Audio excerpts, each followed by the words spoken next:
Hey there, sighted bestie. All jokes aside, there is a question that I get a lot that I think I finally figured out how to explain.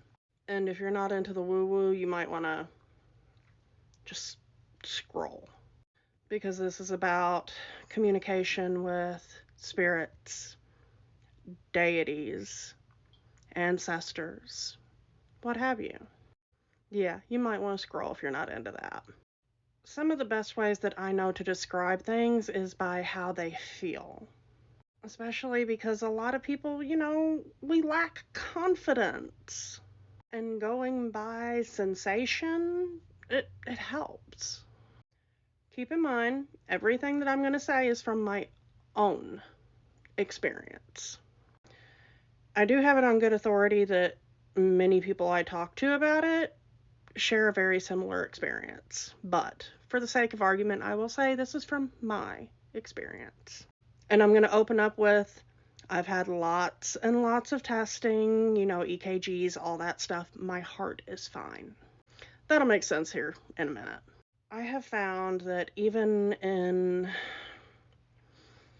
working as closely as I do within communications, that's the mundane way I put it. Most of the time, it's a lot like a can on a string. You heard me right. It's like a game of telephone. If you want, I can do a whole video about how I tell the difference between my thought versus something else. And not the something else. Because there is a way to tell the difference. Now, if we're talking like full on, say, okay, for the sake of argument, let's say Odin or Loki, two of my favorites. If they are full on coming into your space, it's going to activate your body's natural fight or flight. My Apple Watch has picked up on it.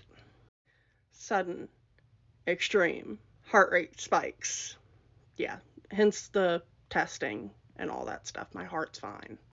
My Apple Watch picks up on what it does. It knocks the wind out of me. It literally throws my body into fight or flight. And that is really hard to work against. I'm still learning to function past it. Which is why, typically speaking, communications are kind of like a game of telephone with a can on a string. This human body can only take so much. I find that it helps to have a very grounded expectation on what you're going to deal with, or what you could possibly deal with. And if somebody doesn't acknowledge that they are terrified